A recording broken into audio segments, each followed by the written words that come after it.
지난주 1부에 이어서 오늘 세계의 비밀 조직들 2부를 살펴보도록 하겠습니다. 1부의 시간에 대쟁투 234쪽에 교황권의 투사들 가운데 가장 잔인하고 무법하고 강력한 제수잇당이 조직되었는데 그들의 목적은 뭐였어요? 부와 권력을 얻고 개신교를 전복시키고 법왕의 재산권을 제기시키는 데 있었어요. 그죠?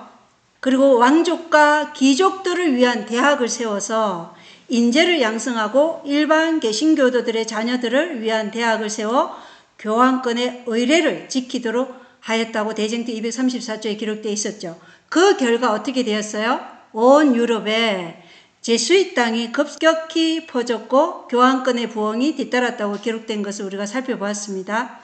세계의 비밀 조직들의 인재 양성이 대학을 통해 이루어지고 있다는 것을 유념하면서 오늘은 세계의 비밀 조직 2부로 제수잇과 프리메이슨의 관련성과 프리메이슨을 포함한 제수잇의 산하 조직들에 대해 알아보겠습니다. 그리고 제수잇이 그들의 산하 조직들을 통해 어떻게 제수잇이 실제로 세상 정세에 개입했는지를 알아보도록 하겠습니다. 자, 먼저 세계의 이 비밀스런 조직을 누가 통솔하는지 알아보도록 하겠습니다. 제수잇 장군입니다. 제수잇 장군은 그가 통치자들 위해 최고 통치권을 가졌음을 주장한다. 제수잇은 그들이 들어간 곳이라면 무슨 대가를 치르더라도 그곳의 주인이 되었다. 그들의 조직은 본질적으로 독재적이며 따라서 설립되어 있는 모든 권력들과 화해할 수 없는 적이다. 제수잇의 이익을 위하여 또는 장군의 명령에 의해 저질러진 모든 행위와 모든 범죄는 그것이 아무리 잔혹하더라도 공로 있는 일이다. 이렇게 찰스 치니키가 쓴 글입니다. 그래서 제수잇 장군이 통치자들의 위에 최고 통치권을 가졌으며 장군의 명령에 의해 수행된 모든 범죄는 공로가 있는 일이라고 지금 말하고 있는 것이죠.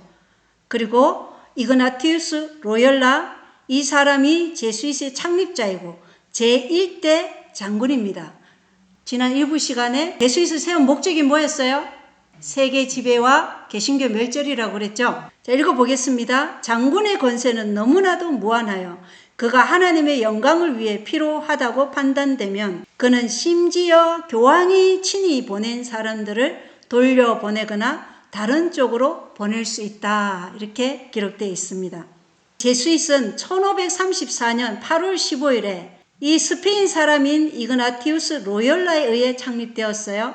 그리고 1540년 9월 27일에 교황 바오로 3세에 의해 승인되었는데 1540년 승인받을 당시에 이그나티우스가 한 말입니다.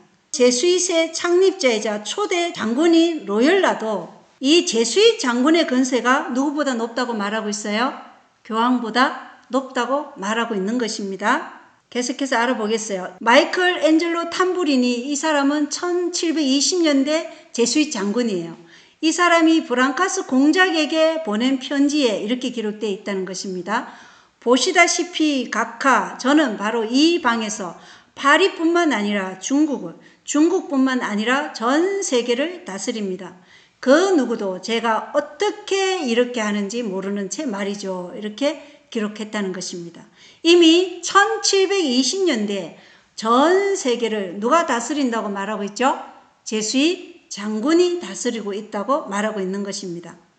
니노 로 벨로라는 사람은 교황의 고해 신부는 반드시 제수잇이어야 한다. 그는 반드시 일주일에 한 번씩 정해진 시간에 바티칸에 와야 하며 오직 그만이 교황을 그의 죄에서부터 사해 줄 수 있다. 이렇게 기록이 되어 있어요. 제수잇 장군의 다른 이름이 뭔지 아십니까? 검은 교황이에요. 검은 교황으로 이들이 진짜 배후에서 모든 것을 조종하는 자들이에요. 이 흥미로운 점은 현재 교황인 프란치스코 교황이 제수잇이라는 사실입니다. 그리고 제수잇 당원이 되는 순간부터 제수잇 장군에게 절대적인 충성을 바쳐야 한다는 거 우리가 알고 있죠. 하지만 가톨릭의 주장에 의하면 교황은 이 땅에서의 그리스도의 부섭정이자 모두의 위에 있는 자입니다. 그런데 교황의 고해 신부가 누구라는 거죠? 반드시 제수잇이어야 하고 오직 제수잇 장군만이 교황을 제서 사회해 줄 수 있다면 검은 교황이 흰 교황에게 복종하는 건가요? 아니면 흰 교황이 검은 교황에게 복종하는 건가요? 검은 교황한테 복종하는. 그렇죠. 예, 실제로 이 일로 제수잇 장군은 인터뷰한 적이 있었는데 그는 명확한 답을 회피하면서 애매모호하게 마무리했지만 지금까지 나온 결과를 보면 검은 교황이 더 위라는 것을 우리가 알 수 있어요. 그런데 얼굴 마담은 누구로 내세우죠? 흰 교황, 흰 옷을 입은 교황을 앞에 내세우고 검은 교황은 뒤에 있어요. 자, 여기 보면 로렌조 리치 제수잇의 제18대 장군입니다. 1773년부터 1814년까지 교황 클레멘트 14세에 의해 조직이 압박을 받고 있는 동안 리치 장군은 현대 공산주의 아버지이자 자코뱅 당원들과 함께 프랑스 혁명을 이끈 그의 병사 아담 바우스 하우프트를 통해 일루미나티를 만들었다. 이렇게 기록이 되어 있어요. 18대 제수잇 장군인 로렌조 리치 장군이 바티칸 교황으로부터의 압박을 받던 때가 가톨릭 내부에서도 교황권과 제수잇 간에 권력에 대한 서열 싸움이 있었음을 알 수 있어요. 누구한테 압박을 받았어요? 교황 클레멘트 14세에 의해 제수잇이 압박을 받았다고 되어 있죠. 그래서 실제로 이 시기가 언제냐? 1789년 프랑스 혁명이 일어났잖아요. 그죠? 그리고 제수잇과 교황권의 권력 다툼에서 비오 6세 교황 또는 피우스 6세 교황이라고 우리가 알고 있는 그 교황이 나폴레옹의 부하 장군에 의해 유배지로 끌려갔죠. 그리고 이때가 교황이 어떤 상태가 된 거예요? 죽게 된 상처를 입은 상태라는 것입니다. 교황권이 정치적 권력을 잃어버렸지만 가톨릭을 얼굴 마담으로 앞세워 세계 지배와 개신교를 멸절하고자 하는 일은 누구에 의해서 계속 일어나고 있는 거예요? 제수잇에 의해 은밀히 진행되고 있음을 알 수 있어요. 아담 바우스 하우프트를 통해 일루미나티를 만들었다. 그래서 일루미나티도 지난 시간에 배웠듯이 다 제수잇의 산하 조직이라는 거 프리메이슨 이 일루미나티도 말씀드렸어요. 그리고 제수잇의 26대 장군인 레드호브스키는 1917년에 그의 볼스비키 당원들과 함께 1789년에 격변과 동일한 러시아 혁명을 지휘했다. 그래서 프랑스 혁명도 누가 지휘했어요? 제수잇이. 그리고 러시아 혁명도 누가 지휘했어요? 제수잇이. 예. 그래서 이 프랑스 혁명이나 러시아 혁명들도 다 제수잇들과 관련이 있다는 것을 볼 수 있습니다. 여기 보시면 프랑스 혁명가 프리기아 모자, 태양신 미트라의 모자가 지금 이 모자예요. 이 모자가 프랑스 혁명에서 사용되었고 미국 상원과 미국 군대의 엠블렘에도 이 프리기아 모자가 사용되었습니다. 이 태양신 미트라는 사실 태양신 마르둑의 다른 이름이라 그랬죠. 바벨론의 신 이름이 마르둑이에요. 그 마르둑이 메데페르시아로 와서 미트라가 된 것이에요. 동일한 신인데 이름이 다른 거죠. 마르둑 역시 작은 모자를 쓰고 있어요.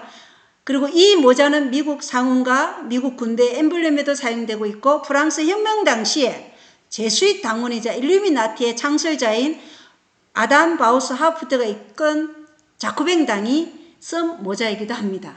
자, 제수잇과 프랑스 혁명을 보겠습니다. 프랑스 혁명의 결과물인 인권 선언문을 보면 제수잇이 연관되어 있었음을 더욱 확실히 알 수 있어요. 프랑스 인권 선언문 제일 위에 뭐가 있어요?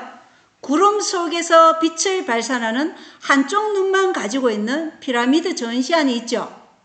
이 전시안은 제수잇이 만든 프리메이슨과 일루미나티의 상징입니다. 그리고 이 전시안이 어디에 있어요? 미국 달러 1달러 화폐에도 이 전시안이 그려져 있어요. 그리고 빛을 나르는 천사와 쇠사슬을 끊고 있는 자유의 여신, 그리고 자신의 꼬리를 물고 있는 뱀 또는 용을 상징하는 우로보로스가 있고 가운데 파스케스가 있습니다. 파스케스는 나무 막대 여러 개가 하나의 끈으로 묶인 듯한 모양으로 통합을 통한 힘을 뜻하며 파시즘의 상징이기도 합니다. 이 파스케스는 자주 월계관과 같이 등장하는데 미국 국회의사당 장식에도 자리 잡고 있음을 볼 수 있어요. 이 중간에 있는 사진은 실제 미국 국회의사당에 있는 장식을 학대해서 찍은 사진인데 바스케스와 올게간이 함께 있죠. 올게간은 승리와 명예의 상징이에요. 그리고 바스케스와 올게간 이 둘을 합치면 모든 권력은 한 사람에게 있다는 뜻이에요. 그 한 사람은 누구를 가리키는 걸까요? 예, 뒤에서 보겠습니다. 자, 바스케스에 대해서 잠깐 더 보겠습니다. 오늘날 로마는 파시스트 정권을 자신들의 교리와 관심사에 가장 가까운 것으로 여긴다. 우리에게는 단순히 무솔리니의 이탈리아를 기독교 민주주의로 칭찬하는 제수잇 신부 코플린뿐만 아니라 상당히 솔직하게 말하는 제수잇의 공식 잡지인 시빌타 카톨리카가 있다. 파시즘은 로마 교회의 개념과 가장 밀접하게 일치하는 정권이다. 이렇게 기록이 되어 있습니다. 바스케스는 파시즘을 상징하기도 하는데 그들은 이것이 로마 교회의 사상과 가장 밀접하게 일치하는 정권이라고 말하고 있어요. 파시즘이 무엇인가? 반대 의견을 허용하지 않는 정부와 사람들의 사고방식과 행동을 제어하는 체제라고 되어 있어요. 옥스퍼드 사전에는 강력한 중앙정부, 다른 나라보다 자신의 국가나 인종을 적극적으로 홍보하고 어떠한 반대도 허용하지 않는 것이 뭐라고요? 파시즘이다. 그리고 다른 사람들이 같은 방식으로 생각하고 행동하도록 통제하려는 극단적인 견해나 관행이다. 그래서 자유의사, 내 자유로 내가 뭔가를 생각하고 선택하는 것이 가능하다, 불가능하다? 불가능한 세상이 파시즘의 세상인데 그 파시즘 사상이 가톨릭과 로마 교회 개념과 가장 밀접하게 일치하는 정권이다. 이렇게 기록되어 있다는 것입니다. 이 파시즘은 제1차 세계대전 이후에 나타났죠. 극단적인 전체주의적 또는 배회적 정치 이념 또는 그 정치 체제로 자유주의를 부정하고 일당 독재에 의한 철저한 전체주의와 국수주의를 취하고 지도자에 대한 절대 복종과 반대자에 대한 가혹한 탄압, 대외적으로는 반공을 내세워 침략 정책을 취하는 것을 특색으로 한 것이 파시즘이에요. 이탈리아의 파시스트 당에서 비롯되었는데 로마 가톨릭의 종교 시스템이 어떤 시스템인지를 우리에게 잘 말해주고 있는 것입니다. 제수잇과 러시아 혁명 한번 보겠습니다. 제수잇에 대해 프랑스에서 가장 큰 권위를 가진 에드먼드 파리는 다음과 같이 결론 지었어요. 러시아 혁명은 그리스 정교회의 수호자였던 차르를 제거함으로써 가장 큰 경쟁자를 참수하고 로마 교회의 침투를 돕지 않았던가? 철이 뜨거울 때 내리쳐야 한다. 유명한 러시컴, 이 러시컴은 로마에 있는 러시아 대학이에요. 러시컴이 1929년에 설립되었고 그곳에서 양성된 엄밀하게 활동할 선교사들은 복음을 이 분열된 날에 전할 것이다. 차르 알렉산더 1세에 의해 추방당한 지 1세기 만에 제수잇은 다시금 슬라브 세계 정복에 착수했다. 이렇게 기록이 되어 있어요. 슬라브는 러시아를 얘기하는 것이죠. 그렇죠? 그래서 1917년 볼스비키 당이 주도한 러시아 혁명 역시 제수잇의 26대 장군인 레도호브스키의 주도하에 일어난 것으로 제수잇은 자신들을 내쫓은 국가를 절대로 평화 가운데 번영하도록 내버려 두지 않습니다. 제수잇이 세운 대학에서 인재를 양성하여서 슬라브 세계 정복에 착수했다고 지금 에드먼드 파리가 말하고 있는 것입니다. 1789년에 우리는 프랑스 혁명이 일어났다는 것을 알고 있죠. 그리고 1798년에 교황권이 정치적 권력을 빼앗긴 때가 교황을 체포한 사람이 바로 하나의 법전, 하나의 화폐가 있을 때까지 평화는 없다고 선언했던 나폴레옹 1세예요. 나폴레옹 1세의 부하가 누구냐? 베르티에 장군입니다. 이 베르티에 장군이 비오 6세, 피우스 6세 교황을 체포한 것입니다. 그렇다면 나폴레옹 1세는 제수잇과 관련이 있었을까? 해당 기사는 그랜드 로치 프린 메이슨 웹사이트에서 직접 가져온 것이에요. 이렇게 번역한 것은요, 그냥 일반 사람들이 말하는 것들이 아니고 그들이 말하는 것을 가져온 거고 저명한 사람들의 글을 번역해서 지금 보여드리는 거예요. 야, 그래서 제수잇에서부터 프리메이슨이 나왔다는 것을 기억하며 한번 읽어보도록 하겠습니다. 나폴레옹 1세와 프리메이슨. 보나파르트가 프리메이슨인지 아닌지에 대한 질문은 결정이 난 적이 없다. 소문으로는 그가 몰타에서 프리메이슨이 되었다고 한다. 어떤 작가들은 그가 단지 역사적으로만 지시를 받았다고 믿는 경향이 있다. 유일하게 확실한 것은 그가 그 제도를 지지하고 기민하게 그것을 자신의 목적에 맞게 사용했다는 것이다. 이렇게 기록이 되어 있어요. 프리메이슨이 아닌지 프리메이슨인지 확실치 않다고 하는데 옆에 있는 메모를 읽어보면 흥미로운 글이 있습니다. 나폴레옹 1세와 프랑스 혁명. 나폴레옹이 황제의 칭호를 받기 전 프리메이슨 입회를 지지했다는 증거는 압도적이다. 이렇게 기록이 되어 있어요. 이 입회는 나르본의 스코틀랜드의 원시 의뢰의 육군 필라델피아 로치에서 거행되었으며 에콜 코뮤니케의 세 번째 입회는 해당 의뢰의 발전이었다. 이 입회는 1795년에서 1798년 사이에 일어났다. 이렇게 기록이 되어 있습니다. 자기들 말로 증거가 확실치 않다면서 나폴레옹의 프리메이슨 입회를 지지했다는 증거는 압도적이라고 말하고 있어요. 제수잇들은요, 자신들의 업적을 공개하는 것을 부끄러워하지 않아요. 다음 내용을 보면 더 자세히 알 수 있습니다. 나폴레옹이 프리메이슨이었다는 증거는 그의 형제들에게 준 요직을 보면 더 명확해짐을 알 수 있습니다. 나폴레옹 1세의 형제들, 나폴레옹은 그의 형제들을 프리메이슨직에 임명했다.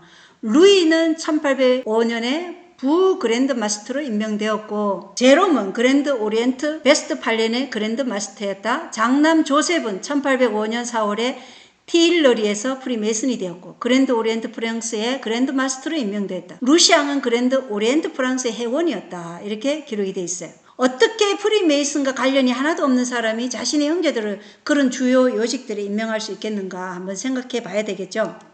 자, 1941년판 아메리카나 백과사전에서 나온 글을 한번 읽어보겠어요. 1798년 프랑스의 베르티에 장군이 로마에 입성하여 교황권 정부를 폐지하고 세속적인 정부를 세웠다. 이것은 계시록에 있는 내용이 아니에요. 세상의 역사도 이것을 증거하고 있다는 것입니다. 그래서 1798년에 압제와 핍박으로 통치권을 휘둘렸던 정치적인 교황권 정부는 폐지되었죠.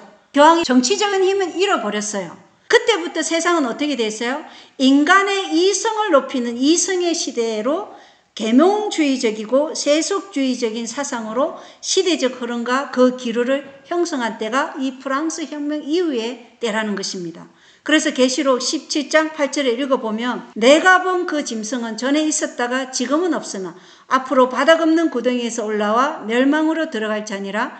땅에 거하는 자들로서 창세로부터 이름이 생명책에 기록되지 않은 자들이 전에 있었다가 지금은 없으나 여전히 있는 그 짐승을 보고 놀라리라. 이렇게 기록되어 있습니다. 계시록 17장 8절에 의하면 교황권의 근세가 지금은 없는 여섯 번째 짐승의 단계임을 알 수 있어요. 전에는 있었다가 지금은 없는 단계는 교황의 세속적인 권력은 없어요. 빼앗겨서 정치적 힘을 가지고 있지는 않아요. 그런데 여전히 있는 그 짐승은 종교적으로는 여전히 있나요, 없나요? 가톨릭은 여전히 존재하고 있다는 거예요. 그래서 여전히 있는 그 짐승이라고 말하고 있다는 것입니다. 그래서 여전히 있는 그 짐승은 종교적으로 타락한 음료로 존재하며 세상을 지배하고자 하는 제수잇이 교황권의 대리인으로 여전히 바닥 없는 구덩이에서 세계 지배와 개신교 멸절을 위해서 세상에서 힘과 권력을 가지고 비밀스럽게 일을 하고 있다는 것입니다. 모든 제수의 철학자들에 의해 종교개혁의 사상 전체를 파괴하는 가정스러운 교리들이 비밀스럽게 지금 어디까지 침투했어요? 기독교 세계에 침투하여서 교회가 정부를 다스리는 세계 지배를 향한 야욕을 향해 제수잇은 비밀스럽게 활동하고 있기에 지금은 없으나 여전히 있는 짐승의 상태라는 것입니다. 그리고 우리는 지금 미국을 통해서 그 일이 이루어지고 있다는 것을 볼 수 있어요. 자, 그랜드 로치 프리메이슨 웹사이트에서 나폴레옹이 한 일을 한번 살펴보겠습니다. 나폴레옹 1세는 1769년 8월 15일부터 1821년 5월 5일까지 생애했는데 나폴레옹 보나파르트는 코르시카에서 태어난 파리에 있는 사관학교에서 훈련받았고 1793년 툴롱 포위전 이후 장군으로 진급했다. 그는 군대를 이끌고 유럽 대부분의 지역으로 진군했으며 1798년에는 이집트로 진군했다.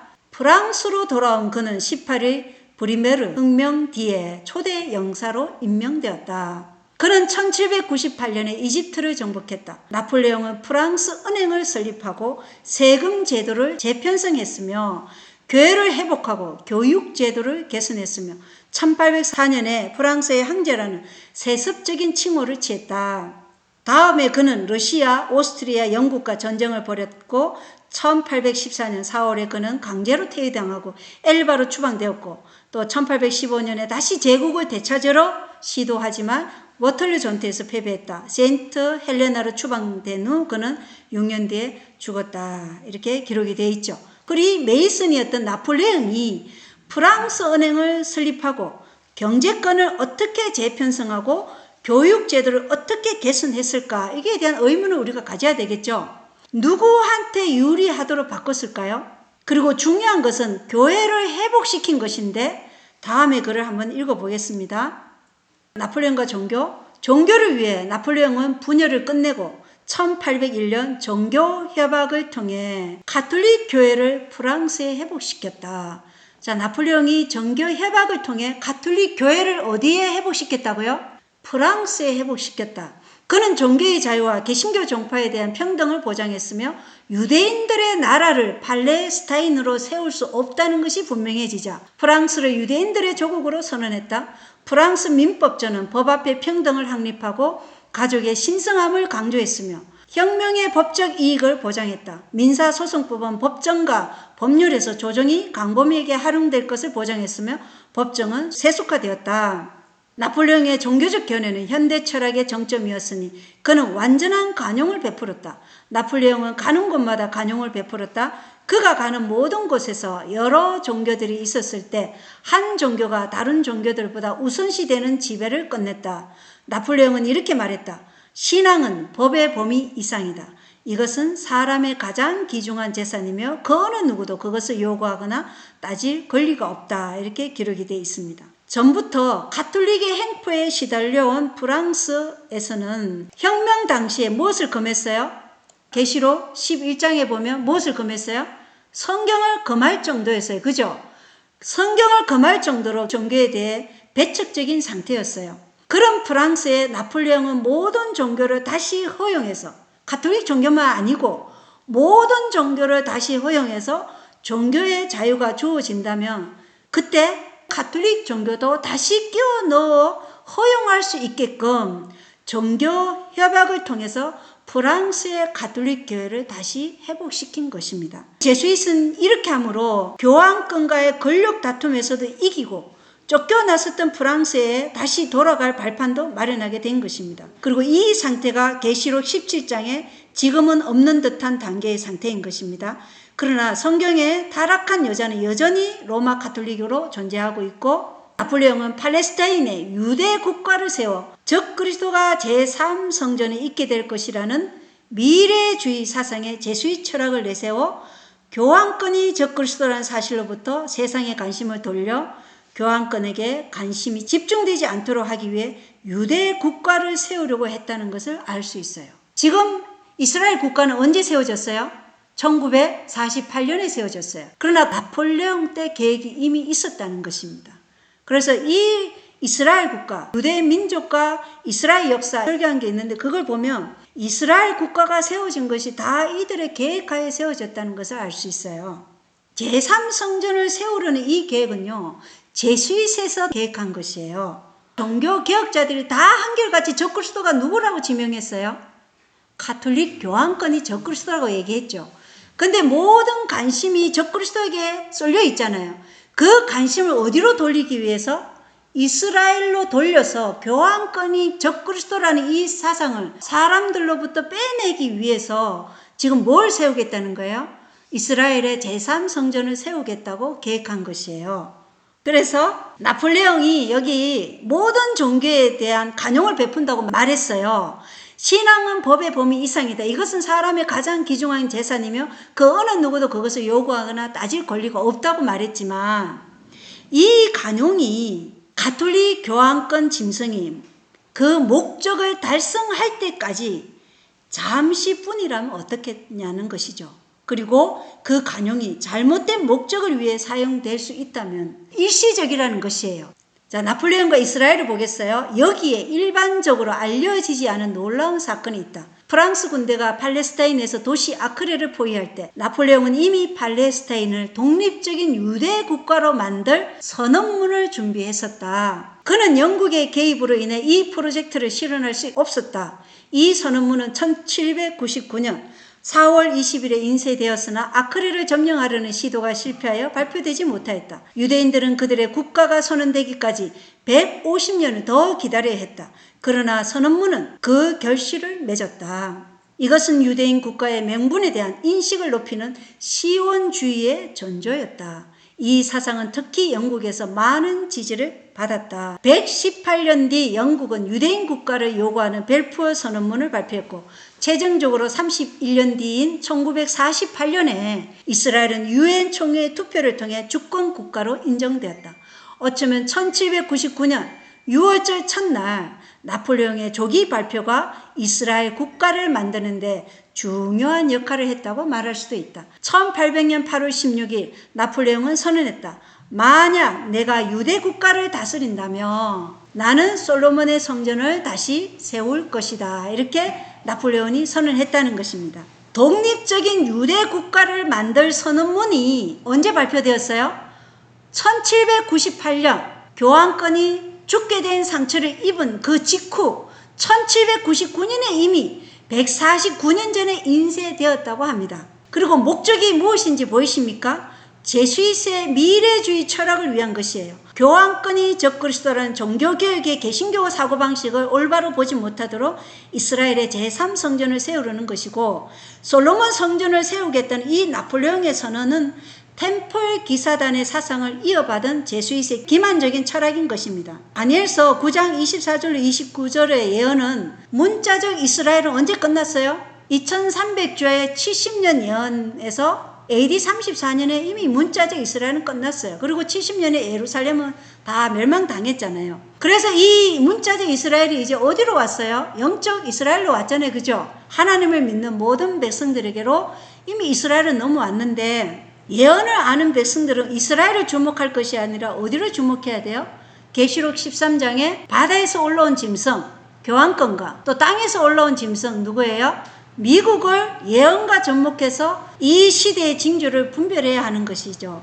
그래야 우리가 지금 어느 시간점에 서 있는지 알 수 있고 준비할 자 준비할 수 있고 피할 자 피하는 것입니다. 그래서 교육책 179쪽에 우리 앞에 진행되고 있는 징조들을 보면서 우리가 어디에 처해 있는지 또 장래에 무엇을 예상할 수 있을지를 하나님께서 예언의 사슬을 하나씩 맞닿도록 하셔서 역사의 페이지에서 그 형적을 찾을 수 있도록 하셨고 장차 올 모든 사건들이 차례대로 성취될 것을 우리가 확신할 수 있다고 기록되어 있어요.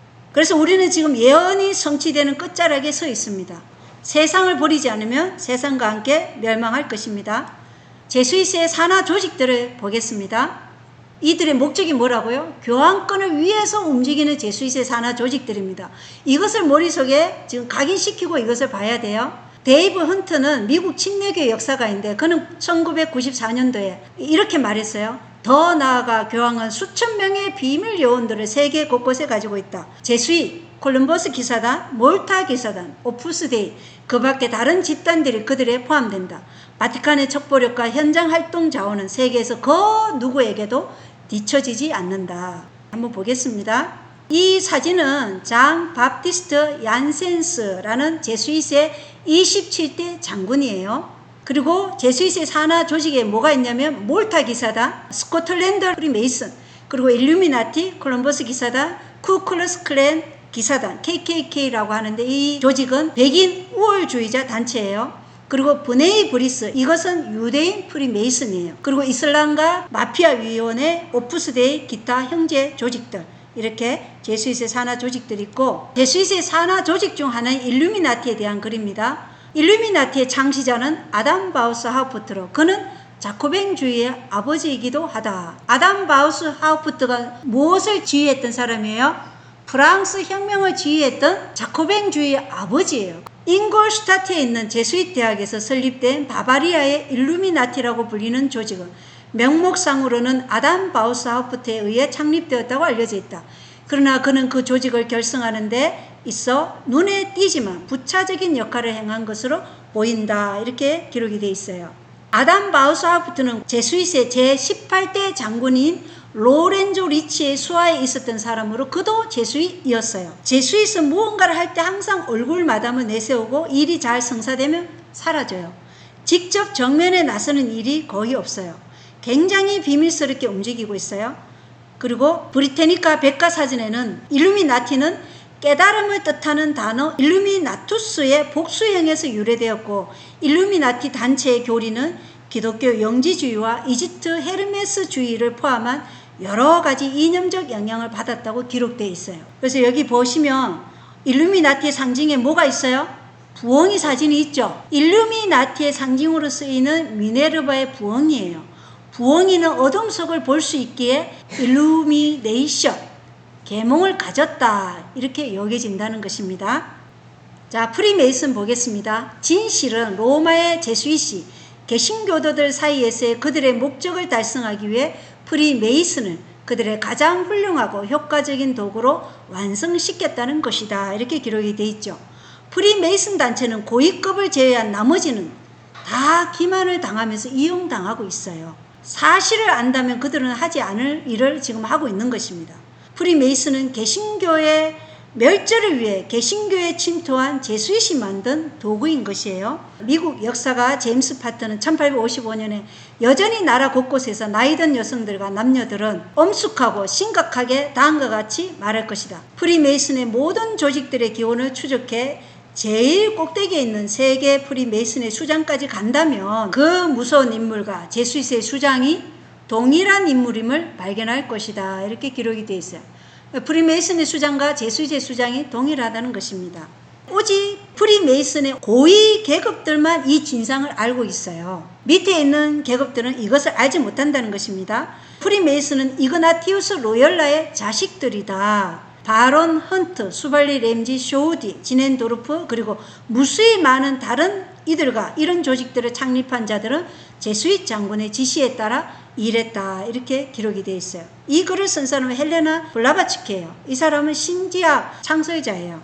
그들이 다 얘기하는 거지 우리가 얘기하는 게 아닙니다. 자, 그래서 가톨릭 교황권이 종교개혁자들에 의해 적그리스도라고 선언되었기에 가톨릭 교황권이 공개적으로 할 수 없는 일들을 가톨릭 체제를 적그리스도라고 지목한 당사자 격인 개신교가 스스로 일을 하게끔 제수잇이 비밀 이 산하 조직들을 통해서 일을 하고 있다는 것입니다. 무엇을 위해서요? 세계 지배와 개신교 멸절을 위해서 일을 하고 있다는 것입니다. 자, 프리메이슨과 템플 기사단 보겠어요? 템플러들은 입회식에서 그리스도에게 침을 뱉고 하나님을 부인했으며 역겨운 엄란한 말을 하고 여성 악마와 대화하고 괴물 같은 우상을 숭배했다는 매우 심각한 고발을 당했다. 자크 드 몰레와 그의 동료들이 어떻게 불길 속에서 사라졌는지는 잘 알려져 있다. 그러나 그가 처형되기 전에 파메란 교단의 수장은 후일에 오컬트, 헤르메스주의 또는 스코틀랜드 프리메이슨이라고 불리게 된 것을 조직하고 세웠다.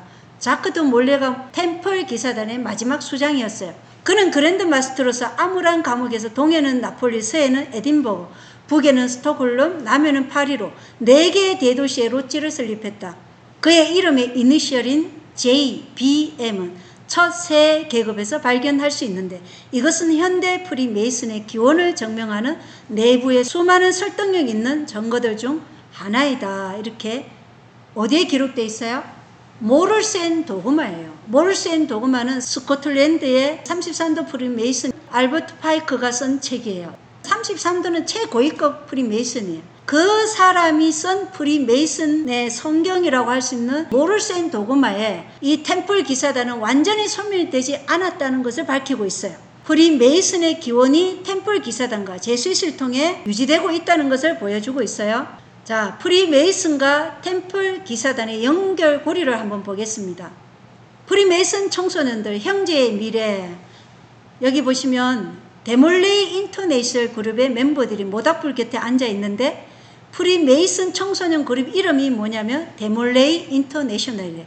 그리고 템플 기사단 수장 이름이 뭐라 그랬어요? 마지막 수장이 자크 드 몰레였죠. 또는 그의 이름은 자크 데 몰레이로 읽을 수 있다는 것입니다. 자크 드 몰레 혹은 자크 데 몰레이는 십자가에 침을 뱉고 소돔을 연상케 하는 행위를 하며 가장 심각한 신성 모독을 행했기 때문에 사형을 당했던 것이죠. 예, 그래서 템플 기사단 조직의 이 사람이 마지막 수장이었어요. 그런데 프리메이슨 청소년 그룹 이름이 뭐예요? 그의 이름을 따와서 만든 데몰레이라는 것입니다. 데몰레이. 빌리 그레임 목사 아시죠? 개신교의 유명한 목사 있잖아요. 그죠? 그 빌리 그레임 목사가 프리메이슨 청소년 그룹 데몰레이는 세계 청소년 엘리트들이라고 말한 사실은 아주 흥미로워요. 자, 이제 프리메이슨 단체의 실제 계급들을 한번 보겠어요. 프리메이슨 단체의 실제 계급들은 이 출처에 따라 조금씩 다르지만 지금 이 계급은 아인 랜드라는 여자가 밝혀낸 것이에요. 이 여자는 필립 로스차일드의 여자친구였어요. 그리고 그녀는 이걸 밝혀낸 후에 자살로 결론 지어졌지만 그것이 자살인지 타살인지는 아무도 몰라요. 자, 프리메이슨 밑에서 이 전시한 꼭대기까지 이렇게 한번 살펴보겠어요. 제일 밑에 뭐가 있어요? 인본주의, 휴머니즘. 프랑스 혁명 이후에 세상의 사상이 바뀌어졌죠. 인간의 이성을 높이는 인본주의가 제일 밑에 있어요. 그 다음에 앞치마 없는 프리메이슨이 있어요. 그리고 그 위에 뭐가 있어요? YMCA, 기독교 청년회예요. 앞에 봤던 데몰레이 인터내셔널, 패스파인드와 비슷한 단체들이라고 보면 됩니다. 그리고 로타리, 라이언스, 오드 펠로스 이러한 클럽들이 있어요. 자선 활동을 많이 하기로 알려져 있는 클럽들이죠. 그 위에 뭐가 있냐면 블루 메이슨 이름에 요한의 이름이 나와요. 그들은 자신들의 정체를 숨기기 위해서 성경의 이름을 많이 갖다 써요. 그래서 요한의 메이슨이라고 해요. 그리고 그 위에 요크라이트, 스코틀랜드 라이트, 그 위에 뭐가 있어요? 공산주의가 여기 있어요. 그 위에 있는 브네이 브리스는 유대인 프리메이슨이에요. 그래서 백인만 프리메이슨이 되는 게 아니고 흑인 프리메이슨, 유대인 프리메이슨, 심지어 여자 프리메이슨도 있어요. 대표적인 예로 신자협회를 창설한 헬레나 블라바츠키, 앨리스 A. 베일리가 다 여자 프리메이슨들이에요. 그 위에 뭐가 있어요? 500인 위원회. 이 500인 위원회는 빌드버그 클럽으로 알려져 있고 그 위에 뭐가 있어요? 33인 위원회가 있어요. 33인 위에 13인 위원회가 있고 그 위에 누가 있어요? 교환권 있는 것입니다. 자, 몰타 기사단을 보겠어요. 기사단이라는 이름으로 알 수 있듯이 원래는 군대 조직이라는 거예요. 로마의 본부를 둔 이 교황 카이사르의 기사단은 세계의 은행, 산업 및 군사단지를 통제한다. 그들은 모스크바와 뉴욕에 지점이 있는 체이스 맨하탄 은행을 관리한다. 그들은 동방의 KGB와 서방의 CIA 같은 국제정보 집단을 지배해 암흑시대의 전제주의를 회복한다. 그래서 바티칸의 정보력이 이 세상 어떠한 세력보다 더 많다는 거예요. 그들은 정부에 있는 자들이다. 그들은 프로 스포츠 배우에 있는 자들이다. 2000년에 피츠버그 스틸러스 구단주는 몰타 기사단이다. 디트로이트 라이언스 2000년에 구단주는 몰타 기사단이다. 이런 볼 클럽들의 최고 구단주들은 대부분 몰타 기사단이며 그들이 전제 정치를 만드는 동안 사람들이 게임과 스포츠를 즐기며 한화하도록 하고 있다. 이렇게 돼 있어요. 앞서 봤듯이 몰타 기사단은 자금력이 있기에 천문학적인 돈이 오가는 스포츠 시장에도 이들이 일을 하고 있어요. 자신들이 하고 있는 일을 사람들이 보지 못하도록 스포츠로 사람들의 시선을 분산시키고 있다는 것입니다. 누가 CIA를 창립했는가? 가톨릭 몰타 기사단인 윌리엄 와일드빌 도너번이었다. 그는 CIA 아버지라고 여겨진다. 누가 FBI를 창립했는가? 강력한 로마 가톨릭 교도이자 몰타 기사단이며 미국 가톨릭 대학교의 이사였던 찰스 조세 보나파르트다. 여기 CIA와 FBI의 창립자가 둘 다 몰타 기사단이에요. 이러한 정보기관들을 자원으로 활용할 수 있는 엄청난 힘을 보유하고 있는 것이 바티칸이라는 것입니다. 자, 몰타 기사단의 초기 멤버 목록을 한번 보겠어요. 다 읽지는 못하고 우리가 대충 아는 이름만 보겠습니다. 찰스 조세 보나파르트는 아까 FBI 설립자라고 얘기했죠.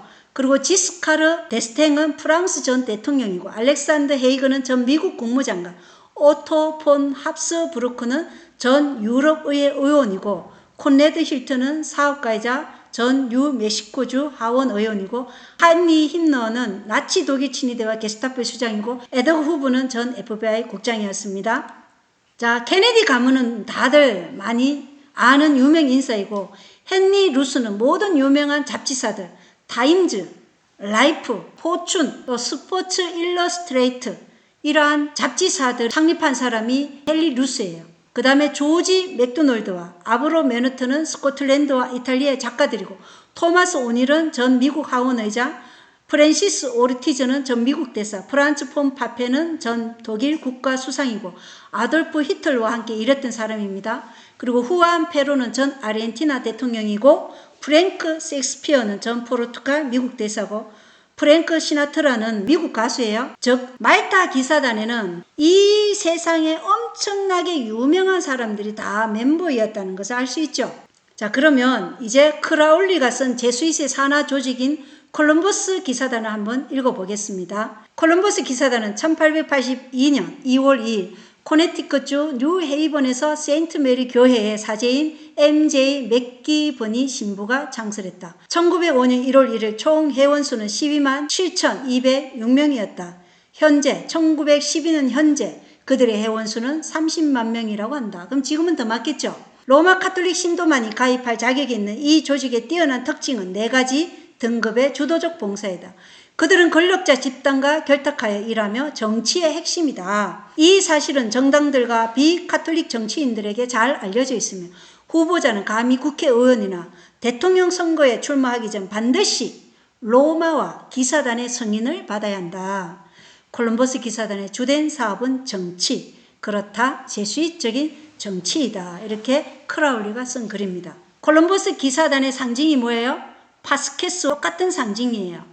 그렇다면은 가톨릭 신부에 의해 창립된 이들이 누가 모든 권력을 가지기를 원할지는 그다지 어려운 질문이 아니라는 것을 알 수 있죠. 자, 그 다음에 또 다른 제수잇의 산하 조직 오프스 데이입니다. 1928년에 스페인의 몬시노 호세 마리아 에스크리바가 창설했다. 이 사람도 가톨릭 신부예요.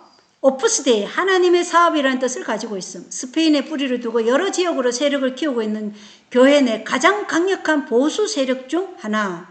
폐쇄적인 성격을 지니고 있어요. 그리고 오프스 데이에 소속된 신도들은 대부분 교수, 의사, 변호사, 정치가, 경제, 금융계 종사자 등 엘리트들입니다.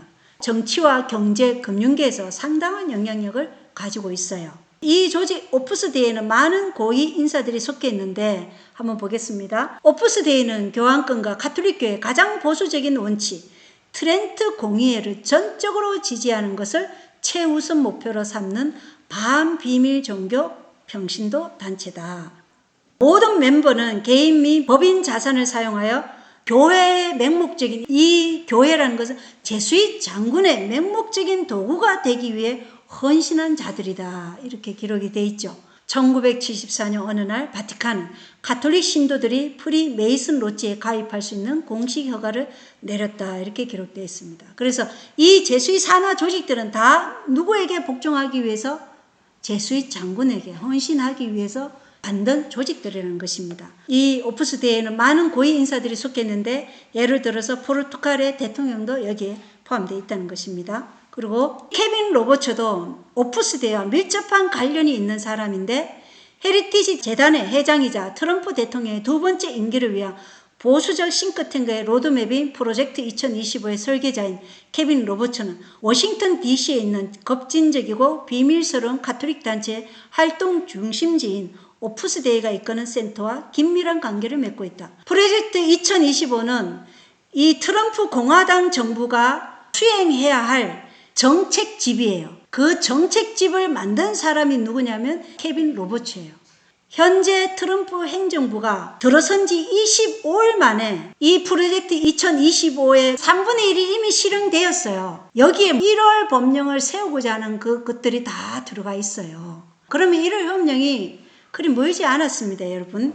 그래서 우리는 미국을 봐야 돼요. 로버츠는 작년 9월 연설에서 소년간 워싱턴 대교구가 설립하고 오프스 데이 사제가 이끄는 K-스트리트 기관인 가톨릭 인포메이션 센터를 매주 미사와 포메이션 또는 종교적 지도를 받기 위해 방문했다고 인정했다. 또한 오프스데이는 매달 CIC에서 수련회를 주최한다. 매주 미사에 참석하고 포메이션 지도를 받는다고 하는데 이것은 영성훈련을 받는다는 것이에요. 그리고 가톨릭 사제에 의해서 세워진 기관이 하는 이 영성훈련은 이그나티우스 로열라에서부터 나온 영성훈련이에요. 이그나티우스 로열라가 누구라고 얘기했어요? 제수잇의 창립자, 그리고 제수잇의 일대 장군. 뭘 위해서 이 제수잇을 창립했다고요? 종교개혁을 멸절시키기 위해서 창립했고 세계 지배를 위해서 창립했는 그 로열라가 만든 그 영성훈련을 매주 하고 있다고 말하고 있어요. 그리고 이 영성훈련은 영혼불멸설, 뭔지 아시죠? 너희가 절대 죽지 아니하리라 하는 사단의 루시퍼의 그 영혼불멸설에 기초한 강신술인 것입니다. 영혼불멸설에 기초한 강신술이 이들이 지금 매주 훈련을 받고 이 영혼불멸설이 지금 개신교 안에 굉장히 많이 들어와 있습니다.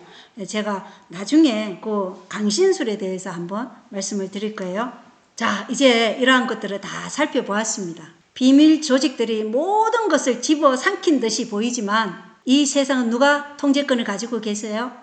예, 여전히 하나님이 가지고 계신다는 것입니다. 각시대 대쟁투 610쪽에 보면 그러나 예수님께서 인간의 중보자로 하늘 성소에 계시는 동안 성령의 제어하시는 능력이 통치자들과 백성들에게 미치게 된다. 성령의 능력은 여전히 나라의 법률들을 어느 정도 통제한다. 만일 이 법률들이 아니었다면 세상은 지금보다 훨씬 더 악화되었을 것이다.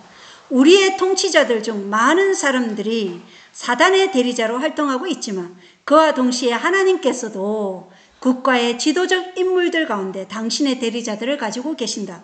원수는 자기의 종들을 충동하여 하나님의 사업을 크게 방해할 조치를 취하도록 제안한다.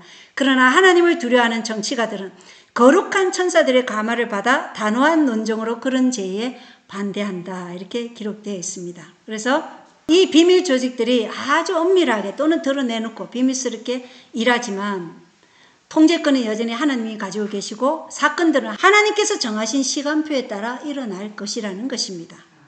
성경 역시 결국 모든 것은 하나님 손바닥 안에 있다고 말씀하고 있어요. 시편 22장 28절은 왕국은 주의 것이요 그분은 민족들 가운데서 다스리는 이시로다 이렇게 말씀하고 있어요. 왕국은 하나님의 것이고 그분은 국가들을 다스리신다. 그리고 잠언 19장 21절에 사람의 마음에 많은 계획이 있을지라도 주의 뜻 그것만 서리라 이렇게 말씀하고 있어요. 그래서 비밀 조직들 사람들이 아무리 계획을 세워봐도 주님의 뜻만 설 것이라는 것입니다. 그리고 이사야 55장 8절로 9절은 내 생각들은 하나님의 생각이죠. 내 생각들은 너희 생각들과 같지 아니하며 내 길들은 너희 길들과 같지 아니하니라. 주가 말하노라 하늘들이 땅보다 높은 같이 내 길들은 너희 길들보다 높으며 내 생각들은 너희 생각들보다 높으니라 이렇게 말씀하셔요.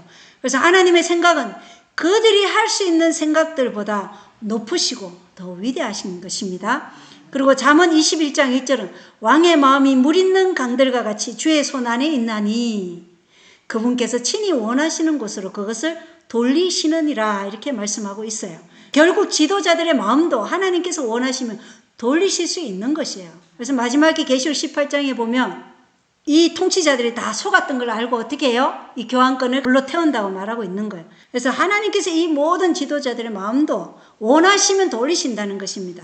다니엘서 4장 17절에 그 목적은 지극히 높으신 이가 사람들의 왕국에서 다스리시고 자기 뜻대로 그것을 누구에게든지 주시며 또 사람들 중에서 가장 비천한 자를 그것 위에 세우시는 줄을 산 자들이 알게 하려 함이라 하였느니라 이렇게 말씀하고 있어요.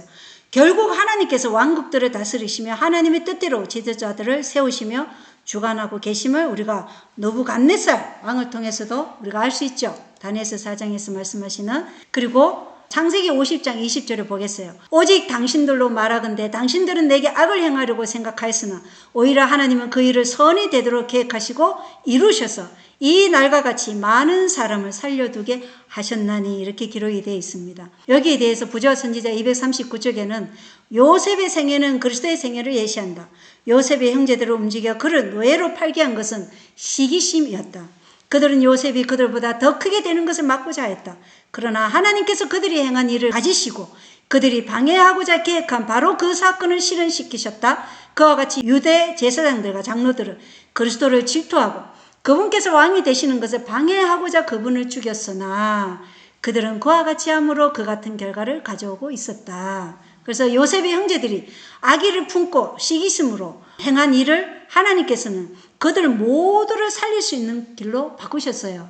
이렇듯 성경에서는 사람의 뜻이 어떠하든지 하나님께서 그것을 이용해 그분께서 계획하신 바를 성취하시는 일이 많이 나오죠. 그리고 앞서 봤던 1798년 베르티에 장군이 교황을 포로로 잡은 것은 가톨릭 내부에서의 권력 다툼이었죠. 제수잇과 교황권과의 권력 다툼 싸움에서 제수잇이 이겼어요. 권력 다툼이었지만 하나님은 그것을 통해 다니엘서 예언을 성취시켰다는 것입니다. 마지막으로 이사야 46장 9절 10절을 읽겠습니다. 다 같이 한번 읽어볼까요? 시작. 너희는 옛적의 이전 일들을 기억하라. 나는 하나님이요 나 외에는 다른 이가 없나니 나는 하나님이니라 나 같은 이가 없느니라. 내가 처음부터 결말을 밝히 알리며 아직 이루지 아니한 일들을 옛적부터 밝히 알리고 이르기를 나의 계획이 설 터이니 내가 나의 기뻐하는 일을 모두 이루리라 하였노라. 예, 아멘입니다. 역사는 하나님께서 역사의 시종을 주관하시는 절대 주권자이시다는 것을 우리에게 알게 하시고 있다는 것입니다.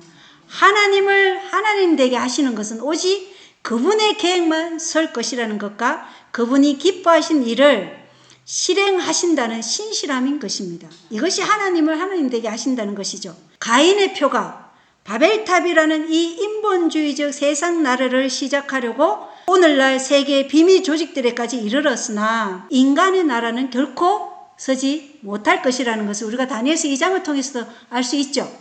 그래서 인간의 나라는 결코 서지 못할 것입니다. 하나님께서는 영원히 없어지지 않을 당신의 나라를 어디에 세우신다고요? 인류의 마음 가운데 세우시기 위해 지금 예언의 시간표에 따라 은혜의 시간을 우리에게 허락하고 계시는 것입니다.